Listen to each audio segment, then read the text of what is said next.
Welcome back to this episode of Come Back to Nature. My name is Gareth Blacey. I'm the director over at Lake Catherine. And today we want to talk a little bit about composting and how one could actually do that at home.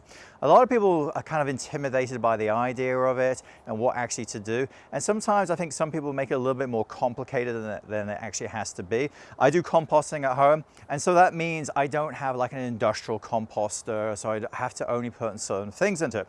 So what I have in front of me is a selection of materials that I can put in a regular compost bin. That means we're not putting things like meat or eggs or fatty material or pieces of bread or anything that's a bit weird that we don't think about. We're talking mostly organic material that you might find a little bit from your garden or from fresh scraps from your kitchen. And when I talk about fresh scraps from my kitchen, I'm talking about things like offcuts of lettuce or tomato or cucumber, things that you may not necessarily put in, the kind of the vegetative aspects of it. You may put in things like bananas or orange peel or apple peel. Those are things that can go into your compost. I have a lot, as you would expect, a lot of tea that goes into my compost as well, which is actually really great for it as well. But with tea bags, because they've got like kind of this material, I actually have to look on them to make sure, one, there isn't a little staple on them, or two, the bags are actually not plastic, because some of the bags are plastic. We don't want that in our compost bin. And that does remind me, when you're taking your fruit in there, you want to make sure it doesn't have any of the little stickers that you sometimes find on it, whether that be with the apples or the bananas. You don't want all that extra plastic material going into your compost.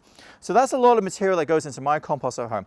And then I do a sparing amount of things from the actual garden itself. I found that when I do composting at home, if I put too much like brown material, that's the things like brown grass or leaves, it takes forever to break down. Usually they talk about like a ratio of 3 parts brown to 1 part green. A lot of your kitchen material tends to be green, but because I have a lot of tea and coffee in mine, it already has that. It also has the benefit of being really quite small, so I can throw it in there and it allows the microbes and the fungus to kind of really get to work. So I will add some like fresh grass to mine sometimes, although I put that usually back on my lawn. And usually I put on top of it is a layer of leaves. The leaves is really just to kind of like block the smell. The nice thing about brown leaves is they actually act as like a way of absorbing some of the smells that you might have from that kind of composition. And you shouldn't smell too much, but it does occasionally. So I put this layer on top. It allows the microbes to get to work. It kind of creates a slightly damp environment as well, which is also all very good. So I will put some material from my garden on it, but not too much. This is the thing that I find that people do all the time. They put a whole bunch of things like sticks and really hard woody material, and it takes forever to break down eventually, even if you're turning that material over. So I use this sparingly at home unless you've got a really large pile that you're working on. Nothing worse than coming back and finding a branch that's been there for 5 years or so that hasn't broken down. So I'll put that all together, and I'll put that in my compost heap. And then usually what I try to do is when I put it in, I use my sturdy shovel, and I really like to kind of break it up. I kind of like twist it around and chop up all that material as fine as I really feel like I'm bothered to do. And then kind of leave it, add the leaves on top. So I do that probably once a week. And then every few weeks or so, I'll actually turn it over with a pitchfork. The reason I do this is, one, it kind of helps the oxygen to kind of get through it all, but it also helps kind of break up the roots. What I find is, because you've got all those wonderful nutrients kind of grow in that material, you find roots from other plants like to kind of grow up in amongst it. So if you don't stop those extra roots from like plants from outside getting in, it can actually cause problems. So I turn it over as often as I can, or I feel bothered with. So really what I'll find is that I will compost, put all my stuff in over winter, and then throughout the summer I'll keep composting it, turning it over, and then by the end of the summer what I'll do is I'll actually spread what's there, which somewhat looks like this, that we'll have. I'll put that on like the beds that I have and have that over winter. So I empty my compost bin almost completely 1 year. Some people don't. Some people have a number of compost bins for the different stages of it. But that's what I do with that. And that way I can keep it going throughout winter, add a few more additional things. And so I've never filled up my compost bin at home completely. And I empty it about, like I said, about once a year. And that's usually sufficient. People are worried sometimes about having that compost material in their house and smells and that kind of stuff. I have this particular one at home.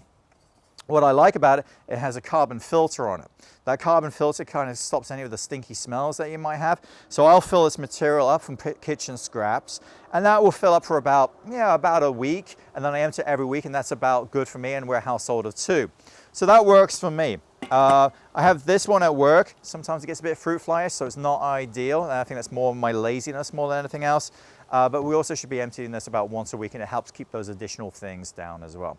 So that's all the material that you might find for like a regular compost, like the vegetable scraps, the tea, the coffee, some material from your garden, that kind of stuff. However, there are some availabilities for people to do things that are more industrial. This compost bin on my right isn't actually really a compost bin, it's more a trash can for compost. And this gets taken to be done industrially. And because it's an industrial kind of compost thing, they can actually take more material than you would normally expect in your garden. So for example, this one will actually take bones, and it will take meat and cheese. Things that you wouldn't normally find, you wouldn't be able to do at home, but you can do this because they take it away and put it in an industrial composter. You also have to be a little bit careful because sometimes you'll have different plastics that say they're compostable. That really doesn't work at home, and it may only work sometimes in some of these more industrial kind of things as well. Even that being said, this still doesn't take everything. For example, this one won't take fecal matter. It won't take plastic bags. It won't take cans. It won't take plastic bottles. Sometimes people throw these additional things in there thinking, oh, it will break down eventually. Yeah, but it's a different material. It's plastics and things that you don't really want in that kind of stuff. So this is actually our friends for the Urban Canopy. They actually have just started kind of doing pickups in the Paleotites region. So if you don't have the facility at home to backyard compost and you want to go something that's a little bit easier where you just have your thing picked up once every 2 weeks, this might be a better, slightly tidier option for you as well. So those are some options from composting. Like I said, free crap, if you're doing it at home, try to keep it mostly a 3-to-1 ratio of brown to green. Green being mostly the kind of the fresher stuff, like the lettuce and the tomatoes and that kind of stuff. The brown being things like coffee grounds, sometimes it's tea, that kind of stuff. So make sure you take it out, make sure you turn it up, make sure you turn it over, and then probably about every 6 months you should be able to empty it as well. So thank you for joining me on this episode of Come Back to Nature. I hope to see you soon.